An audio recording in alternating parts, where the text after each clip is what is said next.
अगर हम बात करें डायबिटीज़ की, तो डायबिटीज़ जितनी तेज़ी से आज बढ़ रही है, हमारे देश में जितनी तेज़ी से मरीज़ों की संख्या बढ़ रही है, ये एक चिंताजनक विषय हो गया है। आज इसी पर हम बातचीत करने वाले हैं और हमारे साथ दो खास मेहमान स्टूडियो में मौजूद हैं। आपका उनसे ताल्लुक़ करवा देते हैं। हमारे साथ हैं doctor Rajesh Khadgawat, professor endocrinology, AIIMS, आपका बहुत स्वागत है। साथ ही हैं doctor Himika Chawla, endocrinologist, PSRI hospital, आपका भी स्वागत है हमारे कार्यक्रम में। डॉक्टर राजेश खड़गावत, आपसे शुरू करते हैं।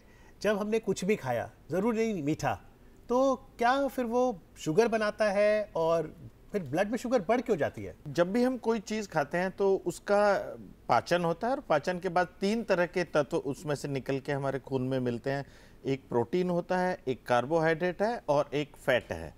इन तीनों में सबसे ज़्यादा संबंध जो ब्लड शुगर का है वो कार्बोहाइड्रेट्स है। जो कार्बोहाइड्रेट जाते हैं और वो ग्लूकोज में कन्वर्ट होते हैं, ग्लूकोज फिर हमारे खून में जाता है और वो ग्लूकोज पूरे शरीर में खून में घूमता रहता है। जिस भी कोशिकाओं को, सेल्स को ज़रूरत होती है, वो ग्लूकोज को निकाल के उसको ऊर्जा पैदा करने के लिए काम में ले लेते हैं।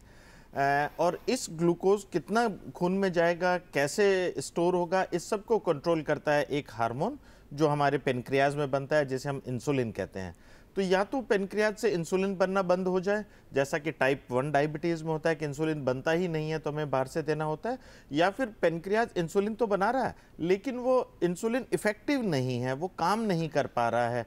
तो इसलिए अगर वो काम नहीं कर पा रहा है तो कोशिकाएं ग्लूकोज नहीं निकाल सकती हैं खून से। सो खून में ग्लूकोज की मात्रा बढ़ती रहती है, जिसे हम कहते हैं कि उसे डायबिटीज़ हो गई है। तो यानी कि जो वो शुगर की मात्रा खून में बढ़ रही है, तो अगर हम देखें कि अभी जिस तरीके से केसेस बढ़ रहे हैं, क्या वजह है कि केसेस इतने ज़्यादा बढ़ रहे हैं? क्योंकि पहले के ज़माने में ये सोचा जाता था बड़े बुजुर्गों की बीमारी है और अब यंग एज में भी दिख रहे हैं, तो क्या वो वजह है? एग्जैक्टली यही सबसे इम्पॉर्टेंट पॉइंट है आई थिंक, कि बहुत ज़्यादा यंग पेशेंट्स आजकल टाइप 2 डायबिटीज़ से इफ़ेक्ट हो रहे हैं। और टाइप 2 डायबिटीज़ बेसिकली एक जीवन शैली से एसोसिएटेड बीमारी है, ख़राब जीवन शैली से। सो पिछले 20-30 साल में जिस तरीके से इंडस्ट्रियलाइजेशन, अर्बनाइजेशन हुआ है और प्रोसेस्ड फूड्स का बहुत ज़्यादा हमारी डाइट में इंक्लूजन हो गया है, और हमारी डाइट में प्रोटीन्स, फाइबर्स, इनकी मात्रा जो है वो पर्याप्त मात्रा में ना होना, बहुत ज़्यादा processed foods, sugary foods, oily foods, इनकी मात्रा डाइट में बढ़ जाना एक रीज़न है। हमारा जो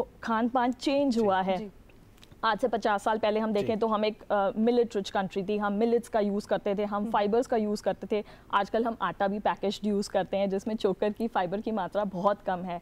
तो ये चीज़ें हमारी डाइट में चेंज हुई हैं। सेकेंडली, हमारा जो लाइफस्टाइल है वो उतना एक्टिव अब नहीं रहा है। गैजेट्स अवेलेबल हैं हमारे पास, मोबाइल है, लैपटॉप है, बच्चे भी बाहर खेलने नहीं जा रहे हैं, तो फिजिकल एक्टिविटी, व्यायाम जो है रेगुलर रूप से वो नहीं हो रहा है। यानी 2 कारण हैं, एक तो हमें डाइट, अच्छी डाइट लेनी है, पोषण युक्त डाइट, और दूसरा व्यायाम करना है, बाहर खेलने भी जाना है। फिलहाल एक कॉलर है फोन लाइन पर। हेलो रंजीत जी, आवाज़ मिल रही है आपको? हाँ जी, नमस्कार मैम जी, अपना सवाल पूछिए। मैम, ये जो हमारी माता जी का शुगर मैम बढ़ जा रहा है बार बार। कितना? जी हाँ मैम, आवाज आ रही है मैम? नमस्ते मैम। जी, आवाज़ आ रही है। कितनी शुगर है आपके मौसा जी की? मैम, माता जी का हमारा शुगर जो है बार बार बढ़ जा रहा है।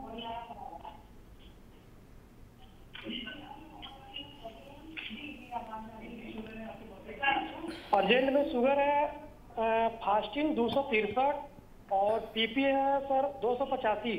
जी, शुक्रिया। आपसे अनुरोध, जब भी फ़ोन करें अपने टेलीविज़न सेट का जो वॉल्यूम है उसे कम कर दें। डॉक्टर साहब, ये भी बताइए पहले तो फास्टिंग की नॉर्मल रेंज क्या होनी चाहिए, और फिर उनकी मौसा जी की ज़्यादा क्यों है? अगर फास्टिंग यानी खाली पेट की शुगर की हम बात करें और अगर वो 100 मिलीग्राम % से कम है तो हम कहते हैं वो बिल्कुल नॉर्मल है। या फिर 126 या इससे ज़्यादा अगर है तो हम कहते हैं डायबिटीज़ है। सो एक कैटेगरी बचती है बीच में जिसमें 100 से लेके 125 तक होता है, उसको हम कहते हैं इम्पेयर्ड फास्टिंग है, यानी कि प्री डायबिटीज़ है। ये वो लोग हैं जिनको अगर उन्होंने लाइफस्टाइल में चेंज नहीं किया तो उनको डायबिटीज़ होने की संभावना बहुत ज़्यादा है।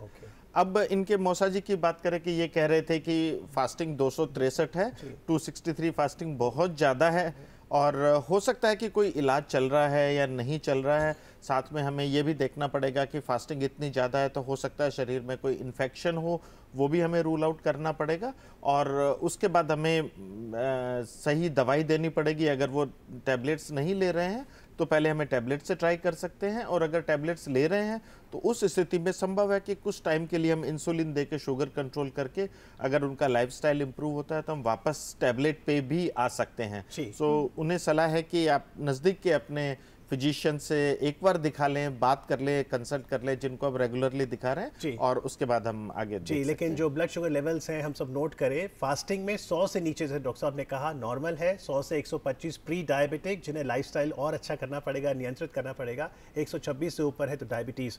पहले कॉलर ने पीपी की भी बात की थी, तो ये पीपी क्या है और इसके ब्लड शुगर लेवल्स क्या होने चाहिए?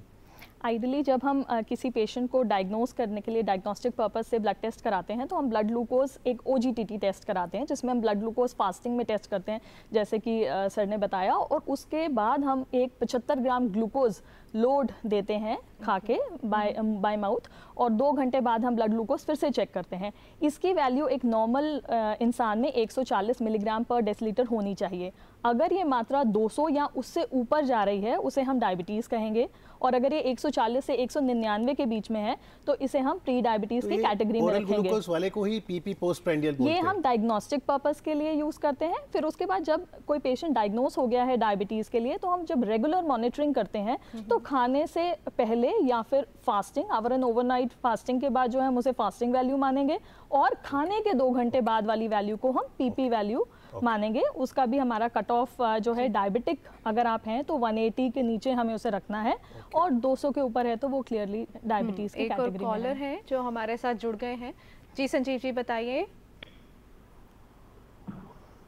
हेलो। हेलो जी बताइए।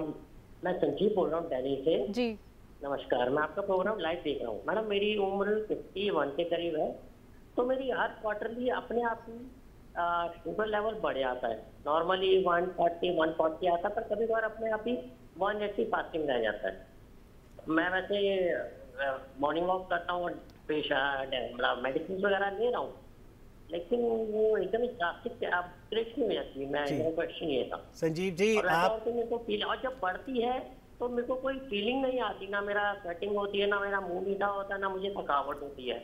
वो जब डॉक्टर चेक करते हैं, रिपोर्ट आती तो पता चलता है। वो तो डॉक्टर कहते हैं आपका इतना बड़ा ऐसा आया, तो मैं समझ नहीं पाता, पर मेरे को ऐसा कोई इम्पैक्ट नहीं आता। ऐसा क्यों? जी शुक्रिया Sanjeev ji. Doctor Himika, I think इन्होंने 2 बहुत ही इंपॉर्टेंट पॉइंट्स बोले हैं जिन्हें हमें डिस्कस करना चाहिए। एक तो ये कि सिम्टम्स नहीं आते, यही प्रॉब्लम है इस बीमारी की। 50% से भी ज़्यादा लोगों को सिम्टम्स नहीं आते, इसीलिए ज़रूरी है कि हम रेगुलर स्क्रीनिंग करें उन लोगों की जो हाई रिस्क पे हैं डायबिटीज़ के, जो लोग ओवरवेट हैं, एज जिनकी 40 से ज़्यादा है, महिलाएं जिनको जेस्टेशनल या प्रेगनेंसी में डायबिटीज़ हो चुका है, पॉलीसिस्टिक ओवेरियन डिजीज़ है, जिनकी फैमिली हिस्ट्री है डायबिटीज़ की। तो डायबिटीज़ में 50% तक लोगों को लक्षण ना हो, ऐसा हो सकता है। और एक और कारण है कि लोग इनिशियली जो है डायबिटीज़ को कंट्रोल नहीं करते। मुझे कोई सिम्टम्स नहीं है, मुझे कोई प्रॉब्लम नहीं है, मैं क्यों शुगर को कंट्रोल करूँ, क्यों डायबिटीज़ को कंट्रोल करूँ। बट लॉन्ग टर्म कॉम्प्लिकेशंस होंगी क्योंकि ऑर्गन्स में आ रहा है डायबिटीज़। कि सिम्टम्स नहीं पता चलते हैं मोस्टली लोगों को, लेकिन जब हम डायबिटीज़ एमरजेंसी की बात करते हैं तो उस दौरान कुछ तो ऐसे लक्षण, कुछ ऐसे साइंस, सिग्नल्स हमारी बॉडी देती होगी, तो हमें वो कौन से सिग्नल्स हैं और क्या करना है उस समय? हाँ, तो अगर जैसे शुगर, जैसे बताया कि डॉक्टर हेमिका ने बताया कि लक्षण नहीं होते हैं, जो कि अधिकतर मरीजों के साथ होता है, और ऐसा करते करते चेक नहीं करते हैं, धीरे धीरे शुगर और बढ़ती रहती है। और अगर हमारी शुगर कुछ लंबे टाइम तक बढ़ी हुई है तो उसके बाद हमें लक्षण होने शुरू होते हैं। तो वो क्या लक्षण है जिसको देख के हम कह सकते हैं? सो लक्षण होने का मतलब है कि आपको कुछ लंबे टाइम से डायबिटीज़ है, कम टाइम से नहीं। हो सकता है 1-2 साल से आपको डायबिटीज़ है, आपकी लगातार शुगर बढ़ी हुई चल रही है। तो उसमें होता है कि सबसे पहले होता है कि पेशाब ज़्यादा आने लगता है, बार बार आपको पेशाब करने उठना पड़ता है। रात को ज़्यादा 2-3 बार 4 बार आपको पेशाब करने उठना पड़ता है। दिन में भी पेशाब ज़्यादा लगता है, और जब पेशाब ज़्यादा लगता है तो पानी की प्यास ज़्यादा लगती है, तो बार बार आप पानी भी पीते रहते हैं। और क्योंकि पेशाब में आपका ग्लूकोज निकल रहा है, एनर्जी का लॉस हो रहा है, तो शरीर में एनर्जी की कमी होती है। सो ऐसी स्थिति में आपको भूख ज़्यादा लगती है, लेकिन जो कैलोरीज हैं, जो एनर्जी है, ग्लूकोज है, वो पेशाब में निकल रहा है, काम में नहीं आ रहा है, तो आपका वजन भी कम होने लगता है। कहीं पे आपको चोट लग गई, ग्लूकोज अगर ज़्यादा है तो उसे इन्फेक्शन जल्दी हो जाता है, घाव उसमें जल्दी से नहीं बढ़ता है, और उसके अलावा थकावट, कमजोरी, चिड़चिड़ापन, जिसे हम कहते हैं क्वालिटी ऑफ लाइफ खराब हो गई है।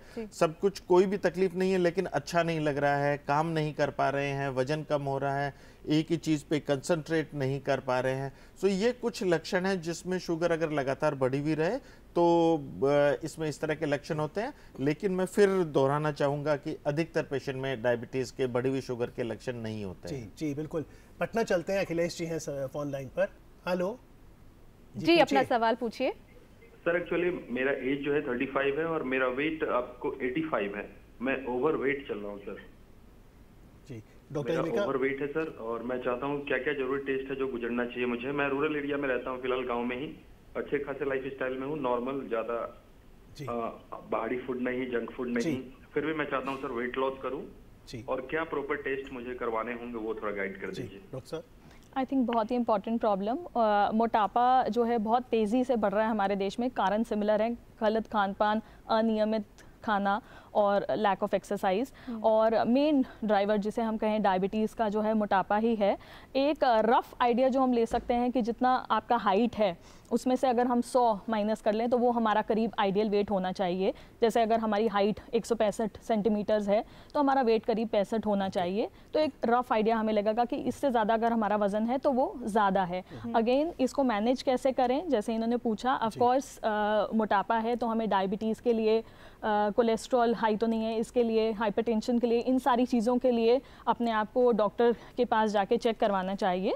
और मोटापे को मैनेज करने के लिए अपने खाने पीने को रेगुलेट करना, खाने में प्रोटीन्स, फाइबर्स की मात्रा को इंक्लूड करना। हम जैसे देखते हैं डिफरेंट रीजन्स जो हैं हमारे कंट्री में, हमारी खाने की जो थाली है 70% उसमें कार्बोहाइड्रेट है, जो कि आई थिंक हमें चेंज करना है। उसकी मात्रा हमें करीब 50% तक लानी है, और प्रोटीन और हेल्दी फैट्स जो हैं वो अपनी डाइट में बढ़ाने हैं। रेगुलर एक्सरसाइज एटलीस्ट आधा घंटा अपनी रूटीन से रोज़ निकालिए, एक मॉडरेट इंटेंसिटी का वर्कआउट करने के लिए। जी डॉक्टर, कुछ लोग जो ज़्यादा हेल्थ कॉन्शियस होते हैं वो अक्सर अपनी ज़िंदगी से शुगर को आउट कर देते हैं, तो क्या ये सही है कि शुगर को बिल्कुल ही कट आउट कर देना? ऐसा नहीं है कि अगर हम शुगर बिल्कुल कट ऑफ कर देंगे तो हम डायबिटीज़ से बच जाएंगे, ऐसा बिल्कुल नहीं है। हमें ज़्यादातर अगर हम देखें तो शुगर की बीमारी में फ़ैट भी एक बहुत इम्पोर्टेंट चीज़ है। खाने में फ़ैट यानी तेल, वसा, घी, तेल हम कितना काम में लेते हैं वो भी एक बहुत ज़रूरी है। और जैसा हम वज़न कम करने की बात कर रहे थे तो उसके लिए ज़रूरी है कि हमें फ़ैट कम करना है, घी तेल कम करना है, तली हुई चीज़ें कम करनी है। शुगर का प्रयोग कम करने से हमें डायबिटीज़ नहीं होगी ऐसा बहुत सत्य नहीं है। लेकिन अगर हमको डायबिटीज़ हो गई है तो उसके बाद हमें जो मीठेपन की आप बात कर रहे हैं, शुगर ऐड करना है चाय दूध में, वो हम नहीं करें तो अच्छा होगा, उससे शुगर कंट्रोल करने में मदद मिलती है। लेकिन जब डॉक्टर कहते हैं कि आपको डायबिटीज़ है और इंसुलिन लगेगी तो बड़ी घबराहट होती है। एक, क्या इंसुलिन से घबराए? दूसरा, इंसुलिन सिरिंज बेटर है कि इंसुलिन पेन? इंसुलिन से घबराने की कोई ज़रूरत नहीं है, क्योंकि टाइप 2 डायबिटीज़ भी जो है, हालांकि ये शुरुआत होती है इंसुलिन रेजिस्टेंस से कि इंसुलिन आपकी बॉडी में ठीक से काम नहीं कर पा रहा, बट 20-25 साल में अधिकतर पेशेंट्स को डायबिटीज़ के जो हैं उनमें इंसुलिन की कमी हो जाती है, और इंसुलिन कहीं ना कहीं आपकी लाइफ में आएगा। अगर आप टाइप 2 डायबिटिक पेशेंट भी हैं तो भी इंसुलिन से घबराने की ज़रूरत नहीं है। ये एक मॉलिक्यूल है जो कि हमारी बॉडी में बन रहा है, बहुत सेफ़ है, इसके कोई साइड इफ़ेक्ट्स नहीं हैं हमारी सारी ऑर्गन्स पे। पेन और नीडल दोनों ही डिवाइसेस हमारे पास अवेलेबल हैं। इंसुलिन सिरिंजेस हम बहुत सालों से यूज़ करते आ रहे हैं, पिछले कुछ समय से हमारे पास पेन्स भी अवेलेबल हैं। अब पेन्स का एडवांटेज है कि उनकी नीडल बहुत ही फाइन, बहुत ही महीन होती है, तो जो इंसुलिन इंजेक्शन का प्रोसेस है वो ऑलमोस्ट पेन फ्री या पेनलेस हो जाता है। बट सिरिंजेस और इंसुलिन पेन में इंसुलिन डिलीवरी जो है उसमें कोई चेंज नहीं होती। ब्लड ग्लूकोज आप सिरिंज से भी उतना ही कंट्रोल कर सकते हैं जितना पेन से। पेन आपको कन्वीनियंस देता है, आपके एक्सपीरियंस को पेन फ्री बनाता है, और थोड़ा सा जो है हम देखते हैं कि पेशेंट्स का जो एडहेरेंस रेट है या फिर उसको जो है फॉलो करने का रेट है वो बढ़ जाता है, क्योंकि थोड़ा सा कन्वीनियंस डेफिनेटली ऐड करता है। डॉक्टर खडगावत, इंसुलिन पेन क्योंकि महंगा आता है 1000-1500 का, एक बार यूज़ कर लिया पूरी यूनिट्स, क्या रिफिल हो सकता है? दूसरा, वो जो इंजेक्ट करना है कहाँ करें, नाभि पर या नाभि के आसपास, कहाँ करें कहाँ ना करें? हाँ, जैसे इंसुलिन पेन की आप बात करें तो 2 तरह के पेन आते हैं। एक पेन होता है कि जो डिस्पोजेबल पेन होता है कि उसमें कार्ट्रिज चेंज नहीं होती, तो उसमें जब भी कार्ट्रिज खत्म हो जाती है तो हमें उसे फेंकना होता है। दूसरा परमानेंट पेन आता है जिसमें हम जैसे पेन में कार्ट्रिज चेंज करते हैं उस टाइप से हम उसमें कार्ट्रिज चेंज कर सकते हैं एक ही पेन का। और जो दूसरा परमानेंट वाला पेन है वो मेटल का होता है, काफ़ी अच्छा पेन होता है, सो उसमें हम लगा के कर सकते हैं। सो बहुत आसान तरीका है और घर पे आसानी से चेंज किया जा सकता है। जहाँ तक इंसुलिन लगाने की बात है, अधिकतर हम यह बताते हैं कि इंसुलिन लगाने के लिए सबसे बढ़िया जगह पेट पे लगाएं या पाँव के थाई के आगे के हिस्से में लगाएं। ये 2 जगह है जो सबसे सेफ है। इसमें सबसे बड़ा फायदा है कि आपकी इंडिपेंडेंस, आप खुद लगा सकते हैं। जैसे अगर आपको हाथ पे लगाना है तो आप खुद लगाना मुश्किल होगा, आपको किसी दूसरे की मदद लेनी होगी।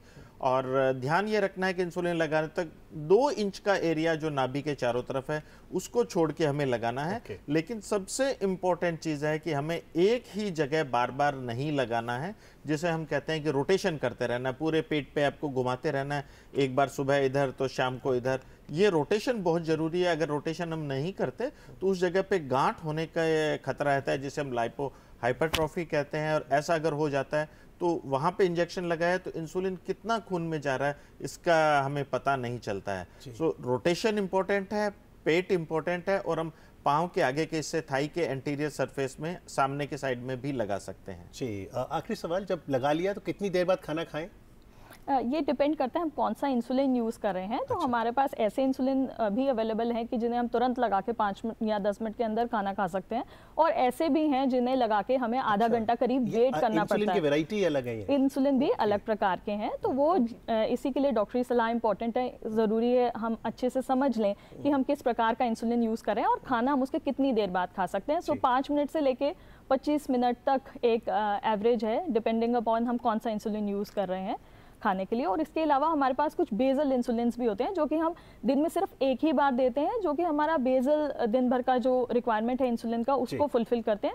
वो खाने से रिलेटेड नहीं होता, वो हम दिन में एक बार कभी भी लगा सकते हैं। यानी इंसुलिन से घबराना नहीं है, ये तो मॉलिक्यूल हमारी बॉडी ही प्रोड्यूस कर रही है। लेकिन अगर आप टैबलेट इंसुलिन नहीं लेना चाहते तो जाइए, फिर एक्सरसाइज ज़रूर करिए और बैलेंस डाइट ज़रूर लीजिए। आज कार्यक्रम में आके टाइप 2 डायबिटीज़ पर बताने के लिए डॉक्टर हिमिका आपका, डॉक्टर राजेश आपका बहुत बहुत आभार।